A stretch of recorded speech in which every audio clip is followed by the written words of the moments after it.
All right. Hello, everybody, and welcome to Honey Badger Radio. My name is Brian. I'm here with Allison, and this is Maintaining Frame number 190. What did men do to deserve this? Where we're going to be looking at a couple of different things. I don't want to give too much away, but the New Yorker put out an article that has gotten a bit of a reaction called "What Did Men Do to Deserve This?" Changes in the economy and in the culture seem to have hit them hard. Scott Galloway believes they need an aspirational vision of masculinity by Jessica Winter. We also have a thing on Twitter that's going to be interesting. I don't want to say what it is, but suffice to say, no one was surprised. And then we have a video that is talking about what's happening to South Korea as a result of feminism. In Japan, I think, or no, at least comparing it. Okay, all right. I thought it was comparing it to Japan, but Japan's not doing much better. I guess a little bit better than South Korea, but they're still in, every country is in danger of this stuff, really. Yeah. There is no place safe from it unless you want to live with the hunter gatherers in the bush, Mm-hmm. until we send educators down there to liberate the women. So yeah. Yeah, liberate the women from the men who protect and provide for them. Yes. I'm sure that'll go with a society that's at the very edge of survival. I'm sure that will go really well for everyone involved.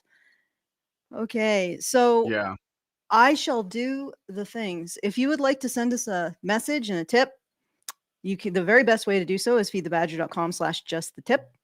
That is because we get the full benefit of whatever funds you send. And you will get the benefit of not sending a comment, if you so choose to send one, through YouTube's comment enhancement system. So that's feedthebadger.com/justthetip. Pretty soon, I keep threatening this, there will be our monthly fundraiser at feedthebadger.com/support. So look for that. And if you want to support the show, please mosey on over there and put a few shekels in the hat. Every bit helps. So don't feel like you aren't helping if you are.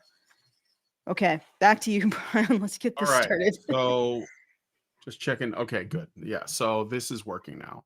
I was just making sure my chat was working as it should. Okay. So do we want to start with this article then? Yeah, let's start with the article. Let's all right. I don't think it's that long, but no, this was shared by I've noticed Better Bachelor on X. And I've noticed Better Bachelor, in case you guys don't know, he's a MGTOW content creator that mostly, he basically just responds to what's happening in the world and stuff from a MGTOW point of view.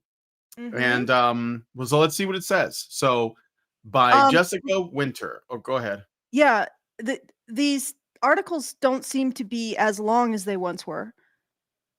I wonder what's happening there. Have you noticed that? I don't know. I think that they vary. I mean, when you say once were, I don't know what you're comparing it to. Don't you remember this one is still a year ago? These used to be pretty long. Okay, all right, let's get into it. I'll stop you see that? It just goes and goes and goes. It's probably another literature thing. Bald, white, and jacked, Scott Galloway is an action figure of the tech and finance overclass. He's an angel investor, a best-selling author, and a personal finance guru. He podcasts constantly. His hosting duties include the Prof G Pod, which offers business news takes and career advice, Pivot, in which he riffs on the news of the day with the tech journalist Kara Swisher, and the self-explanatory Raging Moderates with the Fox News personality Jessica Tarlov. For someone of this ubermensch milieu, he is surprisingly progressive and self-aware. He often acknowledges that his wealth and achievements were made likelier by his race, sex, publicly funded education, and devoted mother, who raised him mostly on her own. So a man who didn't even have a father speaking for men? I see a problem with that. I see a problem. This man does not have any intimate experience with male vulnerability or nurturing. So his entire attitude, and when they talk about progressive, what they mean is weeps for the situation of women, not understands the vulnerabilities of men. That's what they mean. And also, why and you know how they start with these gross stereotypes? Like I was just gonna bald, point jacked. that out. She's like, for someone of this Ubermensch milieu, like immediately goes into like the usual suspects, right? And then basically says, "I know you're judging him the exact same way I would judge him." It's like, no, you're doing that. I don't know who this guy is. Yeah, and I don't. none of this makes him sound like he's an authority on men. Yeah. Like who assigned this man to talk for men? I mean, and I know that's ironic coming from me, but at least I try to Well, I don't. Is this guy like? Okay, wait. So is this article? Well, I haven't read it yet. So I yeah. guess what I'm wondering, because this woman Mhm. who wrote this article sounds like she's being a bit hostile towards Scott Galloway. So is Scott Galloway the No. bad guy, or is this woman the bad guy? Like, what are we doing? Like, what's going on? No, Scott Galloway is, I'm pretty sure that he is, and I will confirm this. All right. Using Grok, and I will try this time because I know you guys complained about last time me getting distracted by Grok, and I apologize for that. I'll try to keep it more succinct, All right. but Well, I'll read the this next paragraph he while you is a feminist ally. And again, right off the bat, he agrees with the narrative of male burden, male parasitism. That, I mean, read that last sentence again. Well, it's a run-on sentence, but for someone of this Ubermensch milieu, he is surprisingly progressive and self-aware. He often acknowledges that his wealth and achievements were made likelier by his race, sex, publicly funded education, and devoted mother who raised him mostly on her own. So yeah, he basically says if it weren't for the fact that I was a straight white male, Yeah. I wouldn't be this successful. Yeah. All right. So he already buys into the feminist framework right off the Yeah. bat. Yeah. So she may be treating him in a hostile manner, but it's because she's trying to create street cred for this man. And Well, again, and also there's like if they treat this man as one end of the Overton window and her perspective as the other end of the Overton window, then there's no room for our position because it doesn't fit in that. So like those are they're establishing the borders, right? mhm, mhm, So yeah, like this guy is about as extreme as you get to be when it comes to sympathy for men, which is is essentially none, what they're saying. because it only Right. can exist within a narrative that is inherently unsympathetic. And we can go into just how nasty and noxious the feminist narrative is and how much of a denial of academic ethics it is, because I've actually sort of researched this a little bit further, and it is astoundingly awful stuff. But he has to exist within the framework, and it's a framework that denies true on a fundamental sense any sympathy for men, because it's a framework that promotes the narrative that men are a burden on society and women. There's nowhere to Mhm. go. There's nowhere for the sympathy to land in that narrative. So you can make mouth noises all you want, but what you're actually saying is that men are not deserving of sympathy and their vulnerabilities are their own fault. That's the other thing that's implicit in that statement. It's a bootstraps statement, because it's saying what that guy is saying is that every one of you who have failed have done so despite being granted advantages that other people and women do not get. So you are double failures.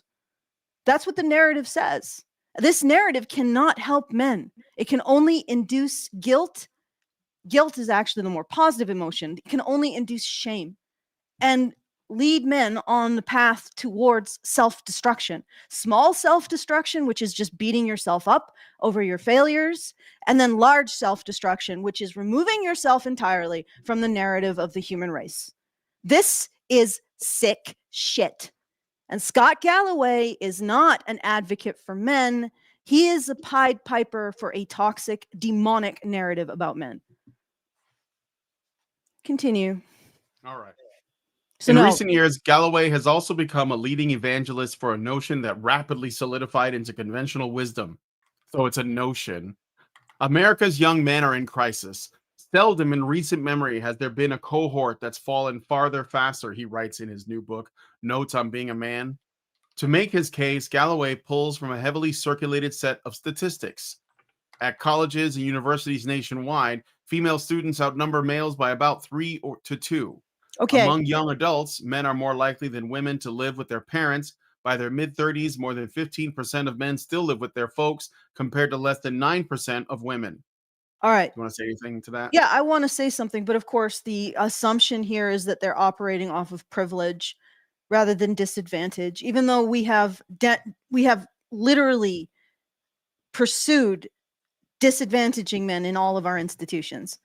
Okay, that this is undeniable. We have said that we are going to do this, and we have done it. It's undeniable. But what I want to point out is this is the kind of counter argument that we've talked about. I pointed out a while ago. Remember Rose Wrist? He was a perfect example of this. Well, actually, he wasn't a perfect example of this, but there was another feminist who ended up being a perfect. Let me just get into what it is. They will agree with all of the issues. Right? They'll agree with every single one of them. They will deny the fact that this as actually counter evidence for their framework around reality. This is all of the stuff that he's describing is counter evidence for his framework that men are advantaged by a patriarchal society.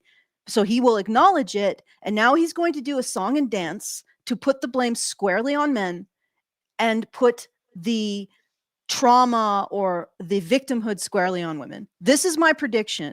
I will be absolutely astounded. I tell you what, if my prediction doesn't come true, I will turn off my camera and I will go play with my cat, which would probably be more of a reward for me. But but anyway, let's keep going. All right.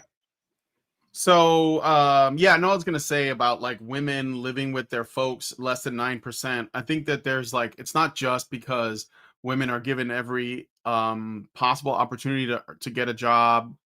They're more likely to get hired. They're better educated, or at least they get a better education, more education, not necessarily good education.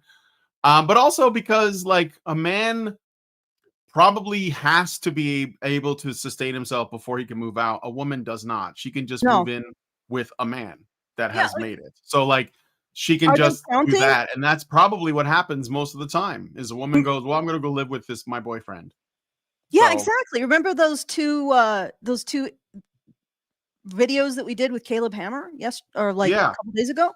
The one woman had her rent and her utilities paid for by her boyfriend, and the other woman wasn't working. So she had her rent and her utilities paid for by her boyfriend. Where are they in these stats? Yeah, they're not. They're not. That's right. They're victims of men in those stats. Okay, but this is not an honest stat. What we really should look at is how many men are supporting themselves versus how many women. And I'm guessing that would really switch the percentages. And all that really shows is that women aren't willing, when they're a financial success, they aren't willing to pay for their partners, but men are. Yep. Privilege. Everybody, privilege. All right. Among young adults, men are more likely than women to. Oh, I already read that part. Sorry. Men die by suicide about 3.5 times the rate that women do. Men's real wages are lower for the 10th and 15th percentiles of earners than they were in 1979. Currently, the unemployment rate among young men with bachelor's degrees between the ages of 23 and 30 is close to double that of their female peers. Okay. Yes, all that's true. And again, I just want to point out that men, when they were making, I guess, this says here about their wages. But remember back then when men were making money, even if they were making more than women, that's irrelevant. Who did they spend the money on? Yeah. Like the money itself is meaningless. Who benefits from his pay? It's usually the woman or the family in his life. That's why they work. Okay. Yes. So anyway. Okay. Yeah, go ahead. First of all, the narrative that he is, we've already said currently the unemployment rate. You've already done that sentence. The narrative that he's promoting, first of all of this is counter evidence. And nowhere do these people, because they're not intellectually honest, say, oh, we have to contend with this in our theory. We have to incorporate it, because fundamentally, feminism is the theory or the conjecture that society benefits men over women, period. Now, we can get into the weeds about men being in positions of authority, but that doesn't matter. What it ultimately comes down to is, does society benefit men over women? All of this evidence is counter evidence to that. Okay. So essentially, feminism reverses the causal relationship. It says, because men are in authority, then women are oppressed. Well, you have to actually show that. You have to you can't just assume women are oppressed by only looking at situations of female disadvantage and then say that is because men are in authority. This is terrible science. And it gets even worse. And I'll get into it as it goes. But this whole narrative, they never acknowledge that they have to prove the premise that he established in the first paragraph, which is that men are privileged in our society. And then they go through all of the evidence that that isn't the case, and they still land on the same thing because it is a unfalsifiable cultish belief. All right, let's keep going. All right. These numbers have roused bipartisan concern. In March, Governor Gavin Newsom of California, on the debut episode of his new podcast, welcomed the conservative influencer Charlie Kirk, who lamented Gen Z as the most alcohol addicted, most drug addicted, most suicidal, most depressed, most medicated generation in history. All right, pausing there for a moment. Wow. It's true, but it's a bit like, the thing is, he wasn't referring to men specifically. He was talking about like Generation Z. I think that it's not really clear. I think that the women are really medicated. I think like a quarter of them are on SSRIs or something. I don't know about the drugs, alcohol. The men are probably suicidal, I would imagine. Like, legitimately suicidal, not like pretend suicidal. And depressed maybe, or at least anxious. But yeah, so I'm just saying, I don't know where she's going with this, but this statement made by Charlie Kirk is not untrue, but it's also not gendered or not sex specific. So all right. And these under 30s, Kirk said, were receiving a pernicious message. You're not going to have the same American dream that your parents would have. He and his fellow conservative organizers saw this as an opportunity, he added, especially with young men. An an opportunity. Who said that? So, because like I don't know that Charlie Kirk said that. He and his fellow, an opportunity for what is what I'm curious about. especially with young men. Okay, to like I don't know. Then that's a weird phrasing, because I think that it's making Charlie Kirk sound like he was preying on this situation, and I don't think. Yes.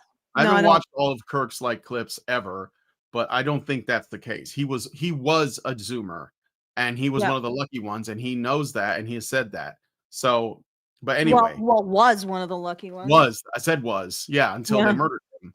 But okay, so Donald Trump won men under age 30 by 56% in the 2024 election, up 15 points from 2020. For these gains, Kirk credited the coalescing electoral power of the right-leaning constellation of podcasters and streamers known as the manosphere, which encompasses libertarian bros, evangelical Christians, and white nationalists. Oh God. Oh, Do this. it's everything now. It's literally everything. You like meat, you're part of the manosphere. Like, they might as well just say masculinity. Well, that's what they mean. Yeah. Yes. Basically, That's what they mean. any podcast that has a dude in it that's not apologizing for being a dude, that Yeah, for doesn't begin existing. his every show with "I was born into privilege because I'm a man." Yes. Like any man that does that, yeah, Doesn't and do women too. the hail privileges. I was Mhm. born into privilege. I was born into entitlement. I was born with unearned access. Like, every dude has to do this. I have to feel ashamed of existing as a man. Yep. Otherwise, you get lumped in to the manosphere, which is basically, yeah, it's a bunch of shit that's even like counter, like it's paradoxical. Libertarian bros, evangelical Christians, and white nationalists. Okay, Yeah. so But also people okay. who are for free speech and everything else. Like all of the values that got us a prosperous modern society. If you're for them, you're also a bro. You're also because they're sort of masculine values. They're not based on desire for security and risk aversion, which risk being risk tolerant is that's part of the manosphere. True. Being like a gym influencer, fitness influencer, dude, manosphere. And definitely, if you have any criticisms of women ever, including those that would develop them as moral agents in their own lives, that is manosphere. Mm-hmm. Okay, let's. All right. Anyway, Interest of ever getting this done. Let's keep going. You're right. It is a Newsom, who huge. is angling to become the next Democratic presidential nominee, appeared to be listening closely. At the end of July, he issued an executive order intended to, quote, confront California's growing crisis of connection and opportunity for men and boys, end quote. A week later, another likely Democratic contender. By the way, that executive order was nothing but virtue signaling. You can't legislate people hanging out. You can't do that. But what you could do is not lock them up in their house for like 5 years. And you could also stay the fuck out of the way when men want to get together and don't like shame them for doing so. How about that? But they're not going to do that. Anyway, sorry, that just annoyed me because we covered that executive order, which people are just saying, like, I get that. I love that a politician can say, I'm going to do an executive order that makes everyday Christmas. And people like status types, like leftists, they'll be like, well, he made everyday Christmas, guys. So like it should just be Christmas all the time now. Like what the hell's wrong with you? How do you think this works? Why do you you're literally a child? Like you have not left even if you don't live with your parents, you haven't left your parents' house. You still think that mommy and daddy just make things happen with words. And so that's what this is. It annoys me to no end. And any man can see right through that. They'll be like, well, so what? You said this. So what? Sorry. Okay. All right. Anyway, because this is the thing, it gets him some like sympathy so he can get votes. That's what he's trying to do. That's all it's about. And if anything, he's going to get them from women because they're the ones that are the most likely to fall prey to this shit. Well, dude, I'm going to vote for Newsom. He makes it Christmas every day. I'm going to vote for him. I'm voting for Christmas. If you're pro Christmas, you'll vote for Gavin Newsom because he's making it real. Okay. And you guys think Santa Claus doesn't exist. He does, and he looks like an American psycho. But anyway, at the end of July, what? Oh, I already read that one. A week later, another likely Democratic contender, the former Chicago Mayor Rahm Emanuel, published an op-ed in the Washington Post that linked unaffordable housing and healthcare to an increasingly dependent mood amongst young men.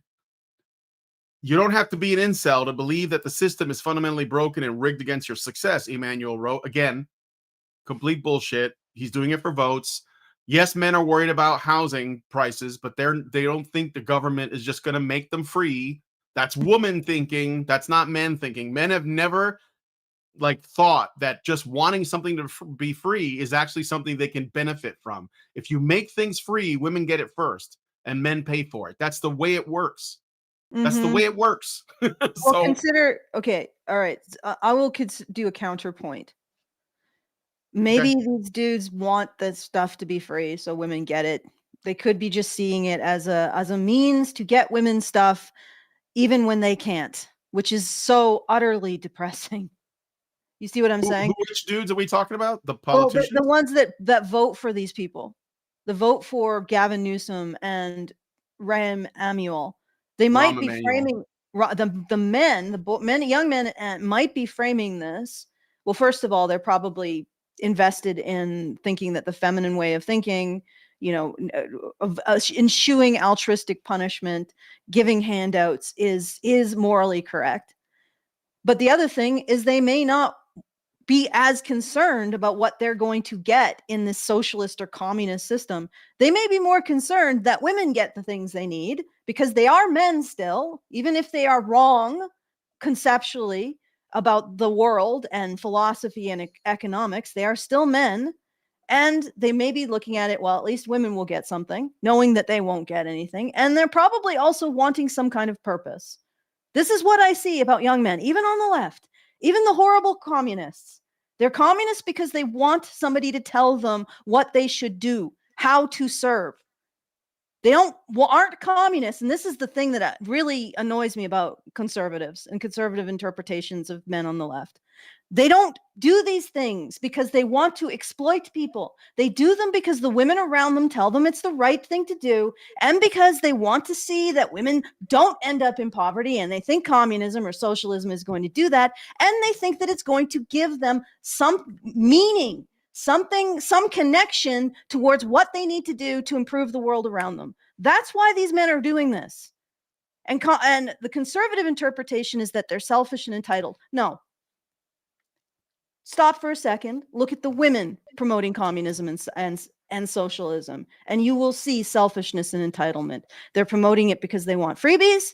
They're promoting it because they cannot acknowledge that their form of morality isn't the only one.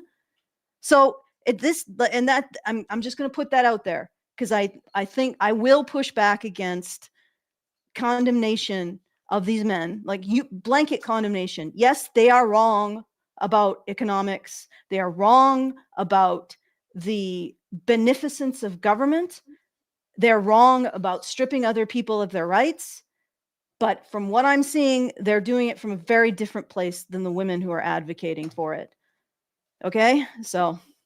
Well, no, I don't disagree with any of that. But I do think it's immoral to do that, because you are stealing. You're just using the state to do it. But that being said, yes, I do think they're doing it. They're putting women first in doing this. Yes. Yeah, and well, the implication was that they were doing it because, and I think there's fundamentally different motives between men and women in pursuing communism. And consider that these young men have been told all of their life that they themselves are a net detriment to women, right? And that wanting to protect and provide for a woman is oppressing a woman. So they still want to do it. How did they do it? They do it through government. You see? Yeah, sure. This is where this corruption is coming from in young men's thinking. And I do think it's corruption, because, I will disagree strongly with the person like Shu on this.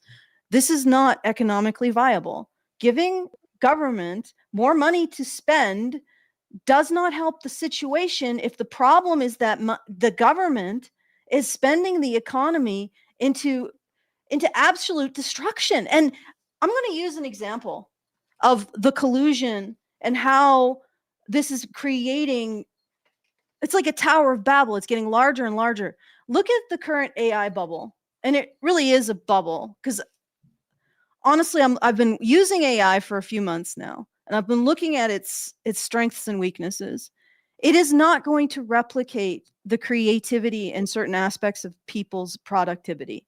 But what it will do, it will enable everyone to be able to destroy scientific consensus and academic authority.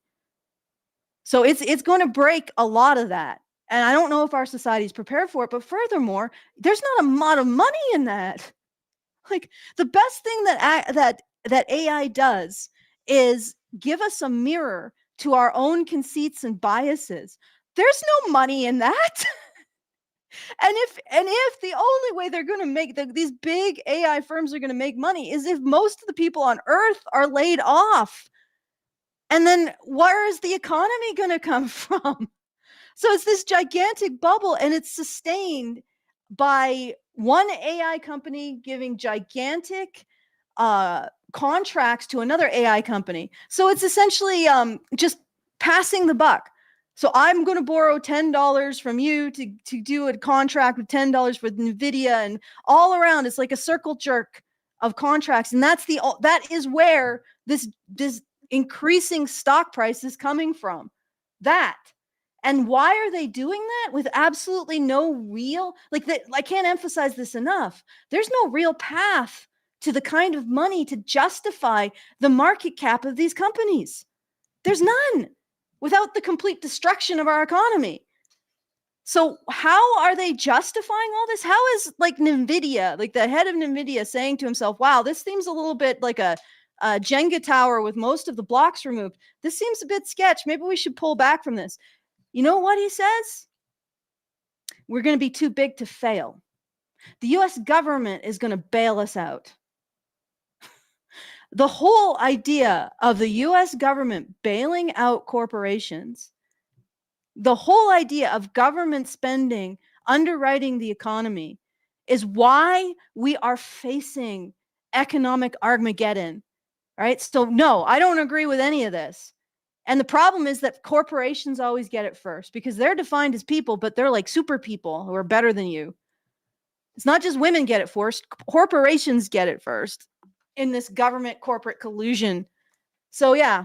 All right. I don't know where I stand on the political axis. You can untangle all of the things I said, but literally we are facing economic Armageddon because of the precedent set of too big to fail and governments just going in and spending money to prop up failing industries. And these industries are failing possibly because the heads of these industries, the heads of these companies, know the government will do it. So they're willing to take absurd risks because they know they're not holding the bag at the end of the day. Which is really feminine thinking if you think about it. All right, let's All right. So anyway, like Newsom, Emmanuel is doing what a certain kind of Democrat does best, triangulating. Both politicians have accepted at face value Kirk's premise. A young American men are in terrible and unprecedented straits, and those currents are yanking them rightward.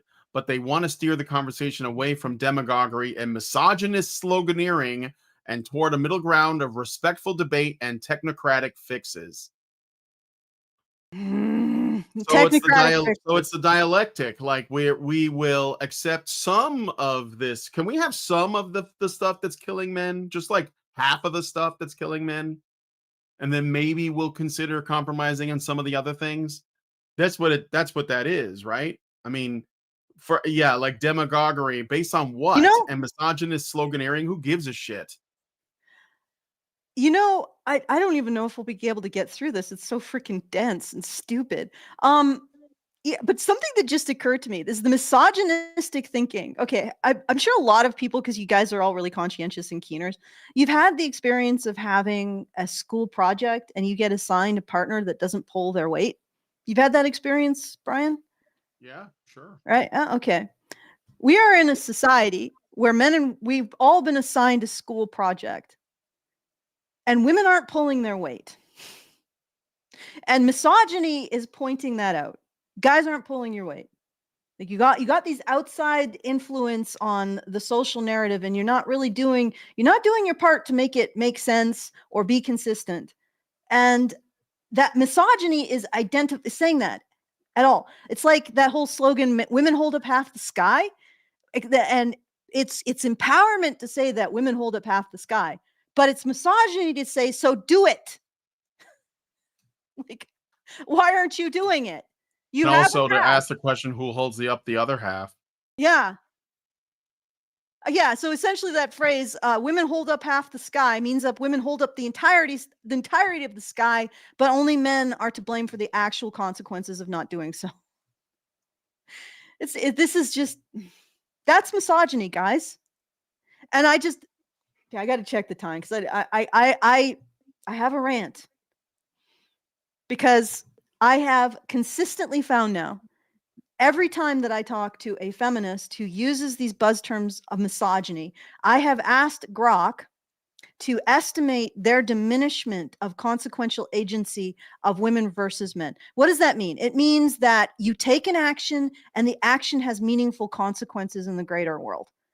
Every single time, feminist women diminish women's consequential agency at about 75 to 90 or 95% relative to men. And then recently I've been asking Grok to create a shocking neurological, like a shocking visual to demonstrate what these women are doing. And what they're doing consistently is lobotomizing the prefrontal cortex of women. This entire ideology lobotomizes the prefrontal cortex of women. And then when men point out that the drooling idiot that they have been assigned to is not doing her work in the project that they need to get done so that everyone survives, feminists call it misogyny as they sharpen their ice pick for the next lobotomy. Okay. All right. Yes. So, Emmanuel sees elixirs for young male malaise in the form of new zoning regulations and tax credits for first-time homeowners. Theo Vaughn's audience, the Barstool crowd, they can't get enough of this stuff. But Emmanuel does not see such promise in New York City's mayor-elect, the Democratic Socialist Zoran Mamdani, even though Mamdani's campaign focused relentlessly on affordability. And according to early exit polling, he won male voters between the ages of 18 to 29 by an astonishing 40 points. Although that election was decided by women, not men. Yes, there were a number of men that voted for him, but women are the ones that brought it home. Yeah. And I talked about this on yesterday's show, and I made a video about it. And Wignats got into my comments and were like, "No, it was brown people." And it's true that a high percentage of Muslim immigrants that just got here voted for him, but they paled in the actual like numbers compared to the number of women who voted for him, and they were Yeah. voting for free shit. Yeah. And that's, I mean, yeah, a lot of men did too. And it's a shame because I think that they're, I think they're just misinformed. I think they get the idea they're going to get something and they're not going to. But yes, women are the ones that put that guy in office. And I want people to understand that. And that's the funny thing about Wignats is that they get lumped in with the manosphere, but they can't seem to see men in their, I don't know, in their framework of seeing everything in terms of racial dynamics. And that's a shame for them because they will continue to lose until they understand that their women are their greatest enemy, not the brown guy across the street. Sorry. So it's the woman. It's the woman that's voting for these policies and doesn't give a shit, wants to kill your babies and reproduce with strange men. So Mm. that's your problem. Anyway, Yeah. um, Yeah. so Yeah. when It's the Emmanuel, women. yeah, it was a women. Yeah. Okay. When Emmanuel wrote into the Wall Street Journal to criticize Mamdani's unabashedly leftist agenda, the letter was headlined, "My party's future isn't Mamdani's New York." Yeah, so what? I mean, yeah, some I don't want to call them moderates, but like some Democrats don't want what Mamdani wants, but that doesn't matter because he has the women's vote, and that's what you're going to get now. Because you didn't stop to think, I wonder if men need help. So now you're just in an endless spiral of trying to please women, and that's where it's going. Anyway, And when we some wonder where Democrats these would, we huh? wonder where these highly centralized dictatorial cultures with harems come from. Yeah, No offense. Like, what do you think that, like, seriously, this guy gets into power and he surrounds himself with women. yep. What do you think a harem was in the past, guys? Okay. Let's keep going. All right. What some Democrats would prefer, it seems, is a centrist manosphere of their own. One imagines a podcast studio attached to a well-appointed gym where a bunch of white guys are discussing abundance over beta-alanine smoothies and doing pistol squats to the theme song from Pod Save America. So again, another dismissal. Oh, it's so silly. Why would you want a centrist manosphere? Whatever that even means. In notes on being a man, Galloway, who has expressed bullishness on the presidential prospects of both Newsom and Emmanuel, declares that discontented members of Gen Z and the boys and teens of Gen Alpha Okay. need an aspirational vision of masculinity, a vision opposed to the misogynist messaging that's epitomized by influencers such as Andrew Tate and Nick Fuentes. So, do you want to say anything to that? Because I can say something. Yes. Oh, Just Allison stepped away. Okay. yeah, I'm under sustained void cat attack, so I'm trying to see if maybe if I sit down on the couch for a sec, she'll just settle down. Yeah. So you know what? Take it away. And if All I right. see, if I hear something, because I will be listening, I'm never Yeah. far away.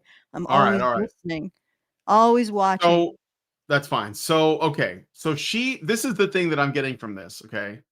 The woman who wrote this article thinks that Rahm Emanuel and Gavin Newsom are centrist and that what they want to build, she doesn't want. Does that track? Let me read it again. Okay. What some Democrats would prefer, it seems, is a centrist manosphere of their own. In one imagines a podcast studio attached to a well-appointed gym where a bunch of white guys are discussing abundance over beta-alanine smoothies and doing pistol squats to the theme song from Pod Save America. In Notes on Being a Man, Galloway, who has expressed bullishness on the presidential prospects of both Newsom and Emanuel, declares that discontented members of Gen Z and the boys of Gen Alpha need an aspirational vision of masculinity.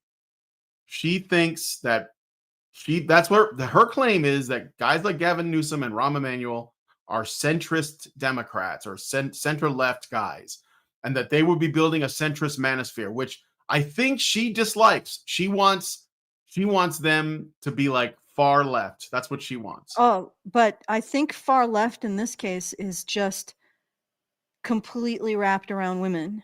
Because I think that's what she Absolutely. means. What she means by Well, she centrist. wouldn't call it far left. She'd call it normal. Yeah. Well, yes, exactly. It's interesting she's using these political labels because that's not what she's saying. What she's saying is people who deserve to exist and people who do not deserve to exist. So the non-people like Gavin Newsom and Emmanuel, they actually look at the situation and they see other things that are wrong aside from men. So they're centrist. So the far right doesn't see men as a problem. Centrist people recognize that men are a problem, but there are other problems. And the real people, the good people, the people that deserve to exist, recognize that men are the only problem. I think that's her political landscape. That is terrifying. Yep. Continue, Brian. And I sort of like the void cat because, okay, so I went over to the couch. I'm like, okay, come here. I'll snuggle with you. I'll snuggle. Let me explain. Let me explain. I went over to the couch. I called the cat over. I'm like, okay, we can snuggle. Like, I'll give you some undivided attention. She sat over there and ignored me. But as soon as I come here, she's like, she has to be in like a fly. And I'm wondering, perhaps this is stressing her, or is it just because she doesn't want me to pay attention to anything but her? But if I am paying attention only to her, then she can't cat block someone else from getting my attention.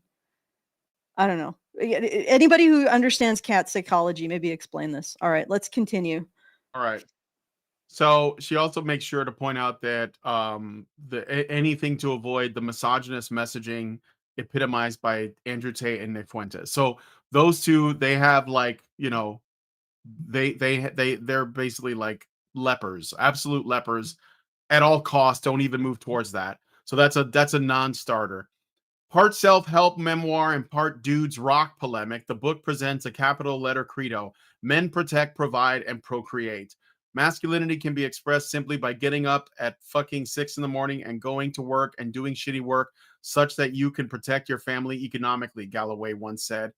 So yeah, I mean, like, and this guy is pro Gavin Newsom and Rahm Emanuel. So it's almost like these guys don't know what men need, and so all they have is what they think men have always done. And that's all they got. They have nothing. There's nothing progressive here at all, obviously. It's like they've never been progressive because that's a bullshit label to hide what they really are, which is basically just like misandrist communists. So tribalists. Yeah, they are. They want men to be a slave class. Like, there was, speaking of which, there was an interesting rant that I put in my on my X of Nick Fuentes, and he was saying that if aliens came here and they didn't know anything about humans and they watched humans, they would think men were a slave class, like compared to women. That, like, and he observed that, he noticed that, and he said that. So say what you want about him. I don't know, like, he's one of those people that you can't pin down what they actually believe because they're constantly changing things. But that was a correct statement. So, all right. But anyway, and the evolved man also ensures that he does not slack off domestically, emotionally, or logistically, leaving his partner to ask in Galloway's signature demotic, okay, boss, what the fuck are you bringing to the table? So Galloway basically just adds. So not only does a man have to be a provider, protector, and I guess procreator means saying yes to your woman to whatever she wants to do sexually, he also has to do his half, more than his half of his traditional. He has to do his traditional role, and then he has to do half of her traditional role, including the role that she will claim she does better, which is emotional labor. And also logistically managing the household. Yep. So yeah, this is basically traditional masculinity, but more of Yeah, it. and that's really what feminism, like what it ends up being, is traditional masculinity plus more.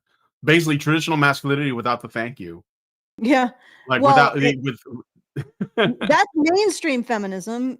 Radical feminism is traditional masculinity without ever being in the presence of a woman ever. Yeah, It's yeah, like right.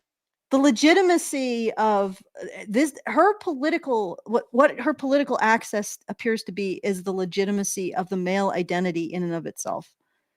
Hmm. So the reason why Andrew Tate, Nick Fuentes, even though I don't really think that they are liberating men from anything in this axis, they are represent masculinity as having a value in and of itself. Now that's where Yeah. I would agree with Nick Fuentes and Andrew Tate. Galloway, who is a centrist, and Gavin, who is a centrist, says masculinity has a value in service to women. That's the traditional masculinity plus no thank you. Like you don't even get any gratitude. And then far left is masculinity has no value at all, which is why men should be slaves. Hmm. Yes, basically. Okay. All Okay. right. The good man of the reasonable center, in Galloway's view, adheres to a code indistinguishable from that of the Boy Scouts: mental and physical fitness, emotional resilience, hard work, financial prudence, caring for others. Few could object to any of this. But the person it describes, a kind of conscientious sort who aspires to make a decent living and who looks after their loved ones, seems blessedly gender free. So why make this about manhood? Even the Boy Scouts have gone co ed. So now it's like, here are a bunch of qualities that I think will be good for men. And she's like, why does it have to be men though? Yes, and that's the problem that I've identified multiple times in the past. They can't allow anything, any unique good for masculinity or men. And Nope. these are the people who say that this is all about socialization, right? They say that all the bad that men do is supposedly about socialization, although they don't live up to the socialization explanation. Like you can't Yeah. just say Jojo. things. You can't just say Come. things in research. That's not the way academia is supposed to work. If you say it's about socialization, you need to have a plausible mechanism for how socialization explains the universality of male ideology. Because feminists say that male ideology has 100% penetration with men, right? So it's basically one-to-one with men. Well, no socialization does that. And yet that's what they claim. So in essence, they want to treat male ideology as a bioessentialist label. So in other words, it's just there by virtue of a man being a man, because it's one to one with being a man identifying as a man. So they want to have the bioessentialist like 100% penetration, but pretend they're talking about socialization. So they don't have to deal with the ethical questioning of creating bioessentialist categories, like saying you are this because you were born this way. And that is subject to a lot of ethical scrutiny in academia, but feminists aren't, because they hand wave it as socialization, even though no socialization could possibly ever have created 100% penetration of masculine ideology across ethnic, across cultural, across racial, across religious, across national lines. There's no socialization, no plausible mechanism of socialization that could create that level of penetration. And yet they're allowed to assert this and pretend it's not bioessentialist, pretend they're not literally saying men are bad because that biological category is bad. They are born criminal, right? Hmm. That's what they're saying. And they're not supposed to be allowed to say that in academia, but for some reason, academia let them get away with it. They say it's so, they say that they're appealing to socialization, but the functional thing that they're describing is assigning a criminal category based on somebody's genetics. You are a criminal because of your genetics. That's what they're doing to men. You are a criminal because of XY. That's what they're doing. And I can't overstate this enough. This is a massive ethical breach that has been allowed to go on for 70 years in academia with nobody saying boo to these people. And everybody just titters every time this bioessentialist bigotry of you are born criminal because you're a man pukes up a bit of genocidal ambition in any one of its adherents. Like, we'll reduce the male population down to 10%. We'll treat men like library books that women can check out and rape when they want. Anytime this just sort of bubbles up from this massive, evil, ethical monstrosity, unethical monstrosity, everybody just titters about it. And yet it's basically like, you know, the lava, like the vents on a volcano showing the massive amount of corruption and cultural rot below it. And this is corruption and cultural rot. This should never have happened. There should never have been an academic branch that basically declared half the human race criminal because of their biology. That shouldn't have happened. We should have had safeguards against that. Our current academia prides itself on having safeguards against that. And yet, what has happened? I don't know if any, like, I'm sorry, I used a lot of very abstract stuff, but I hope you understand that it is not acceptable to regard half the human race as born criminal because of their genetics. Yeah. And that there is no plausible socialization mechanism to explain that. There's none. And it's only appealed to in order to avoid the recognition of the massive ethical breach that feminism represents. It is a massive ethical breach. This shouldn't have happened. Feminism shouldn't have happened. It's not just that it did happen, it shouldn't have happened. And we don't even have to appeal to a patriarchy that doesn't care about women. If academia applied its ethical rigor consistently, feminism would never have happened. They weren't even held to the standards of any other science.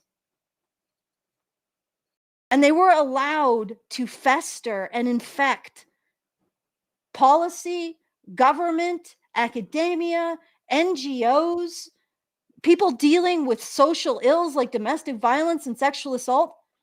Like this is I hate to tell you guys, but this is like our society has terminal 4th stage cancer. And I don't know, maybe we could be a cautionary tale for the next one. All right, let's keep going. Well, I got a couple super chows, so sure.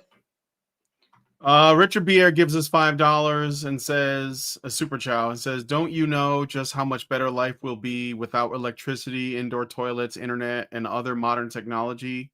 Think about how much better off the environment will be without so much carbon emissions that results from the technological lifestyle." Yeah, well, we're gonna find out probably. So, I can't wait. It's like Christmas morning, which maybe not because it hasn't been put into law or policy, so maybe not Christmas. Then Great Indoors gives us $5 and says $5 for a close-up of the magnificent rascal called Void Cat, please. Okay, let me see if I can get her. Can you see her? Yep. Okay, there you go. I'll do it briefly so that she does not become unsettled. There you go. Okay, let's do some more. All right. The good man. I already read that part. So yeah, I just want to point out that she like makes this little remark about the Boy Scouts going co-ed. That's actually kind of like that's like a victory face stomp. I'm just letting you know. Like the Boy Scouts were destroyed because they let women in, I think, and it wasn't meant for women, and there was already a Girl Scouts, but that wasn't enough. So like even though we already had a Girl Scouts, the women wanted to be in the Boy Scouts too. And now there's the Girl Scouts and then there's just the Scouts. You know, the main So, problem is that she doesn't want to acknowledge that there is anything good about men or masculinity, any kind of right. unique good. But this is just like an extra taunt on top of that, even though she's Yeah. trying to like make a claim like, well, haven't we moved on from men having an identity? Um, even the Boy Scouts are basically destroyed. So, all right, there is no question that the generations long erosion of the US manufacturing base and the whatever, the shrinking of the unionized pension jobs that this sector had offered disproportionately harmed working class men. This is perhaps especially true for black men, whose access to these steady, well paying jobs greatly expanded following the victories of the civil rights movement, which we have to point out because, black men are only, they're not men, they're just black. So that's what it is. They're I don't care about them because they're men. I don't even care about them because they're black. They're just useful to like drive home how good of a person I am. Yeah. Ongoing industrial collapse has shaped many of the statistics that are central to the man crisis discourse. Yet, if you tilt some of the most commonly cited data points this way or that, you can just as easily argue on the behalf of a woman crisis as a man crisis, or perhaps most accurately for an ongoing multi-directional crisis affecting us all. So now we are moving into women have it worse. So Yes. she has basically gone away from this idea of recognizing that masculinity has any inherent value. Like, and honestly, you cannot avoid recognizing that masculinity has inherent value if you recognize biological differences, right? If you recognize there are biological effects of testosterone, then you have to recognize that men have a unique value. And for example, and it seems to center around their higher risk tolerance, which leads to the ability to sacrifice oneself in certain areas that are very critical for the maintenance of a modern society. So, for example, men are far more willing to sacrifice their lives to help others. Okay. Now, their effective empathy is actually pretty much found to be equal to that of women. That means that not the empathy of being able to read another person's emotional states, which doesn't mean that you're going to be impacted by them to do anything, but the empathy of reacting to people being hurt or people being in trouble. And the way that men react to that is they absolutely 100% react as much as women to depictions of other people in pain. So they 100% react to it. And that's based on physiological markers that can't be misunderstood or misconstrued, like social reports. But the difference is that while women have a greater, I think, affective empathy, so they actually internalize or feel that emotion that they are seeing, men pivot to threat detection, right? To external analysis for threat detection. And coupled with the fact that they are much less risk adverse, this is why they sacrifice themselves. When they see someone in potential danger, when they see someone hurting, men are much more likely to physically sacrifice themselves to prevent that person from being harmed further or put in more danger. And they are specifically psychologically or physiologically cued to do this. And it also has another effect that we're going to cover later. It's the Twitter thing that we mentioned. So just keep this in mind. It has an effect when it comes to social groups and cultural groups as well. We'll get into that later. I just wanted to point that out because she is saying what she's really pushing back against is the idea that men have any legitimacy whatsoever, that there is anything good about men. That's what she's pushing back against. That's what she doesn't like. Or She that wants men have everything. needs that like are unique to them or Yeah. yeah. Yeah. That's what she's pushing back against. The very concept that men have validity, which ties into her belief system, because the feminist belief system is a bio-essentialist bigotry that says that men are born criminal because they are men. Yep. Okay. And All criminals right. don't have legitimacy, right? Okay, let's Right. keep going. So we've been doing this for a little over an hour. I don't know if you want to, we have two other things that we're going to be looking at, right? Do you But want to I can continue I can this, do a little, huh? or you can summarize what's the rest? Well, What's your I plan? don't know what the rest of it is, but I can read this paragraph. I mean, I think what she's going to do is she's going to explain that women, yeah, women have it worse. So the college gender gap, or that men don't have it as bad as they think. The college gender gap, for instance, could be evidence of a rudderless, demoralized generation of young men. But have you considered that it also could be the product of differing economic incentives, like the pay gap? A paper published last year by Georgetown University Center on Education and the Workforce examines the labor landscape of rural America, noting that women need more education to earn the same amount of money as men, and that the less education a worker has, the more this gender gap widens. The overall trajectory for the lowest earning men is not good, certainly, but it's not clear that their female counterparts are faring better. So they did this paper in rural America, noting that women need more education to earn the same amount of money as men. Again, like, But they're still getting it. yeah, like, well, what do you like? Who cares who makes the money? Who is the money spent on? Like, a man could make billions of dollars and a woman could have no job and get all of his money. So who cares who makes the money? Like, this is the only thing they have is men make more money. Yeah, but what do they make it for? What do men earn money for? What do they do Yeah. with it? What does the average man do with his money? He buys nice things, a house, a car. Why? To attract a woman. What for? So he can give that money to her. That's why. So, like, this whole men make more. When women make more money, do they give it to men? No, they spend it on themselves. So men spend money on women and women spend money on women, on Yep. themselves. So then, like, why are we looking at how much somebody's making? It's like, why? Why aren't we looking at Not where spending. money Yeah. is being spent? Well, So, because one actually emphasizes women's victimhood, and the other recognizes that they're not really victims if they're spending more than men. Okay, let's go to the no. next. Let's go. Let's go what? Next paragraph. Let's The see how much. suicide gender gap, for another example, is actually narrowing. In 2007, it was 5-1, and young women attempt suicide more often than young men do.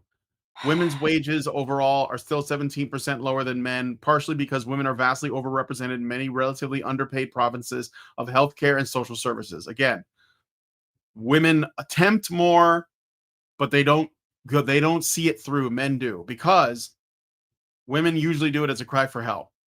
Men do it because they feel like they're a burden on society, and that they make a logical decision, and they say, I am better off not alive for everyone else than alive. But So they do it. can I make a point here?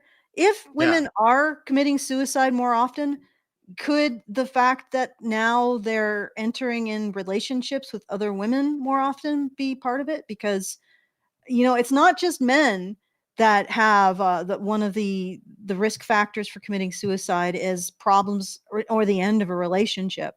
It's also the same for lesbian women. There's something about Yeah. relationships with women that just very fatal.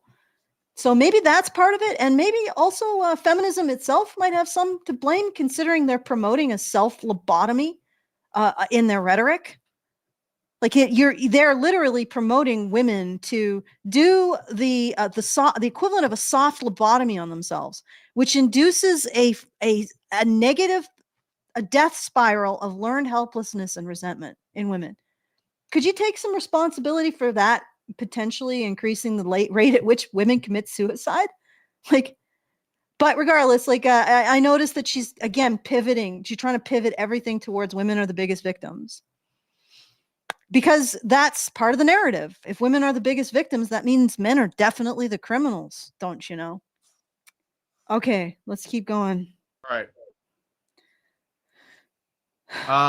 Let's see. At this yeah, so and this same asymmetry helps to explain the unemployment gender gap among younger adults. Healthcare is the source of most labor force growth in the US, and it's women who are taking most of those jobs. Even though unemployment among black women is up, partially because they were overrepresented in federal agencies that were decimated by Doge, and labor force participation among women with children is down. possibly because of rising childcare costs and the kinds of strict return to office policies endorsed by the Trump administration. So the Orange Man did this. Okay. Um again, uh federal agencies usually have a lot of bloat, and like if you want to like reduce spending, then you reduce the number of jobs. And it's, I mean, it's not my fault black women want all the government jobs. So if those go, then they're going, like, it's not like they're like we're going to fire them because black women work here. It's like, no, we're trimming down the government Yeah. anyway. I mean, you guys um realize that eventually money it runs out or the entire system implodes with inflation.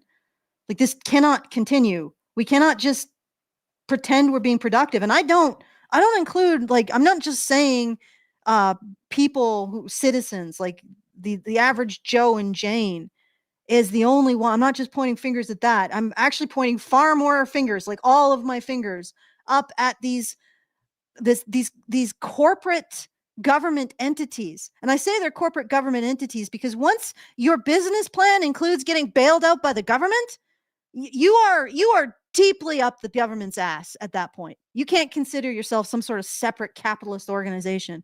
I'm pointing my fingers at them too. Right? This is bullshit from top to bottom. What a yeah. surprise, considering we embraced bullshit in the relationship between men and women. Okay. Among the more practical proposals to have emerged from the man crisis discourse is that the U.S. should mount a campaign to recruit more young men to so-called HEAL jobs. The acronym stands for Health, Education, Administration, and Literacy. The teaching and nursing professions are facing serious labor shortages. These jobs don't come with big paychecks and are often grueling, but they're also resistant to automation and relatively recession-proof.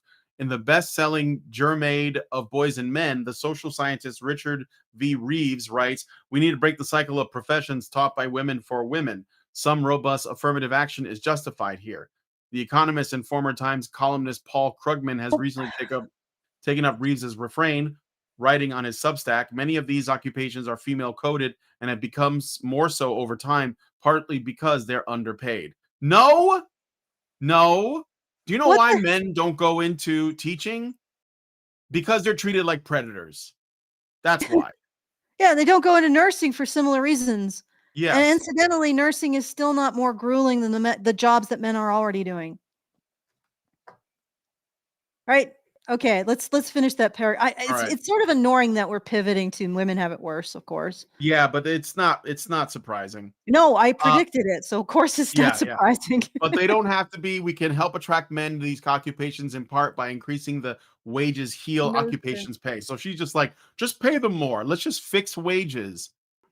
I don't, you know what? When you say they don't pay that well, I'd like to see what that is, because I bet you can live off of like a job in health, education, administration, and literacy. I know that like teachers were always complaining about their money while living in a fucking house with a Mm. car. You know, I'm sorry, but you're doing pretty good if you have a house. If you have a mortgage. All right. Anyway, women, it should be noted, have dominated the teaching profession since the 19th century, not because it's a misandrist job protection racket, but because early public education advocates found that they could expand the school system more quickly by hiring women teachers whom they could pay less than men. Really? Okay. Ugh. Early public education advocates, so early statists that wanted to use the state to pay for education. So the government that started education thought they could hire women and pay them less than men, is what you're claiming, while you're also advocating for the government to do things. So you know the government doesn't do things well, and you're claiming they are discriminatory against women, but you also think the government should do something about this too. They Yeah, should like and fix wages, they should like, take care of people, but you know that they're not good at doing stuff like jobs, but you also want them to do those things. You can't make up your mind about what you think about the state. Hmm. no, she only knows that the state isn't men, so that's good. Yeah. Unless the state is discriminating against women, in which case it is men. Yes. So Men suddenly pop out of the state and yeah, become men president. become the state. Yes. Okay. One might ask if difficult essential work might be well paid at this moment in history, regardless of a person's sex. But Well, then but much of the centrist manosphere's rhetoric is predicated on refusing to see half of what's in front of you. why does she never say that jobs like keeping the lights on and dangerous jobs that why doesn't she say that these jobs need to be paid more? Like, she talks about nursing. You know why she talks about nursing? Because women are mostly in it. And she Yeah. knows that women can continue to discriminate against men going into nursing while getting better salaries. So it's not going to change anytime soon unless she wants to address mean girl bullying of men in nursing. Right? Right? No, she's not going to do that. Or the institutional threat that women in these women dominated industries pose men. So she knows that women can keep fortressing these issues. So she's not advocating for men in any sense. She's basically just saying, well, men have problems, so why don't we pay nurses more? Because that will help women. Mm-hmm. This is so so entirely expected. Okay, let's keep going. Newsom's executive order under concerning men and boys acknowledges the strong correlation between social media usage and mental health disorders such as depression and anxiety, but it doesn't note that these effects manifest in girls at significantly higher rates. Yeah, because of other fucking girls. That's why. But you won't obviously you won't confront that. Like that anyway. And Newsom doesn't. First of all, Newsom, if he said it, he's wrong about that. But like, who cares? He's fucking Gavin Newsom. I don't trust him like as far as I could throw him. But But he's part of the manosphere now, well, he's Brian. not. Yeah, he's basically part of the manosphere. Do you guys know that Gavin Newsom is in the manosphere now? Well, This is how Brian, crazy these people have gone. it's because Gavin Newsom allows that there are other problems aside from men. Like this, I can't explain this. I cannot articulate this or emphasize No, this I know enough. what you're saying, Allison. It's fine. We know No, what you're I'm saying. emphasizing it not just for you, but for the audience. I can't emphasize this enough. These people think that men are born criminal, right? And they reject anything that doesn't ultimately end on men being to blame and women being the biggest victims, because that is their ideology. They see the entire world through that lens, that men are born criminal. So Gavin Newsom is a centrist to this woman, because while Gavin Newsom recognizes that men have privilege and are entitled and all, and Scott Galloway is a centrist, because while Scott Galloway recognizes that men have privilege and are entitled, he also sees men as part of the solution, the potential solution, which is double plus bad. But he also recognizes there might be other problems aside from men. You see, that's the centrist position, guys. That men aren't actually, there could be other problems that the human race faces. Like, for example, bears. Bears could be a problem that men aren't, or how about earthquakes? Earthquakes could be a problem that men aren't. How about tsunamis? How about starvation? Wait, no, starvation is always caused by men. How about well poisoning? Well, men are the ones poisoning the wells, right? Always. So the idea that somebody can recognize that there are problems that aren't at their core a result of the existence of men is centrism. Even if they do recognize that men maybe are the biggest problem, and that men have to change and have to be subordinate to feminists. And this is a direct result, again, of the criminalization, the criminalization of men themselves, of basically equating being a man with being born a criminal. This is the political result. This is the political fallout. And also soft lobotomies of women. This is something I'm so proud to be a part of. Okay. All right. He could have said young people, unless college bursars and landlords run a discount program for the ladies, which I haven't heard about. So yeah, like how dare you make this about men when you could also make this about women? In fact, let's just make it about women. Emmanuel, in his Washington Post op-ed, endorses a double standard with even greater frankness. The cost of housing, he writes, is of course a problem for all Americans, men and women alike, but unpopular as it might be to say in some quarters of my party, the crisis affects one gender with particular potency. In other words, men and women pay the same bill, but we are obligated to understand that the social and spiritual price it extracts from men is higher. If women want an emergency to call their own, it can be that they are not having enough babies. All right, so Why do men buy houses? And why do women buy houses? That's all you got to ask. Why Yeah. do men buy houses? Because Um, they want a woman that wants a house. Why do yeah, women want to buy houses? Because they want a house. yeah, yeah. And then the other thing is that how horrible, guys, how horrible that this man has said that the gender that's most affected by homelessness is most affected by the price of homes. Yeah. How dare he?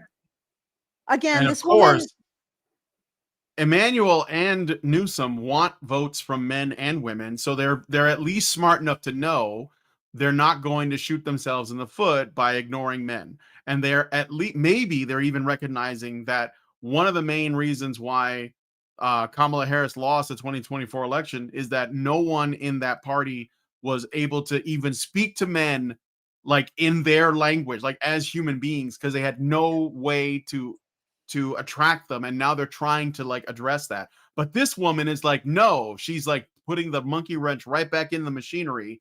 No, you can't do that. And you know what? You can have that. That can be your friend. Those can be your people, as far as I'm concerned. Please let us support this woman. Take it all the way. Let's take it to its logical endpoint. That's what I want to see. Achieve singularity here. Erase men completely and watch and see if that helps. You know, seriously.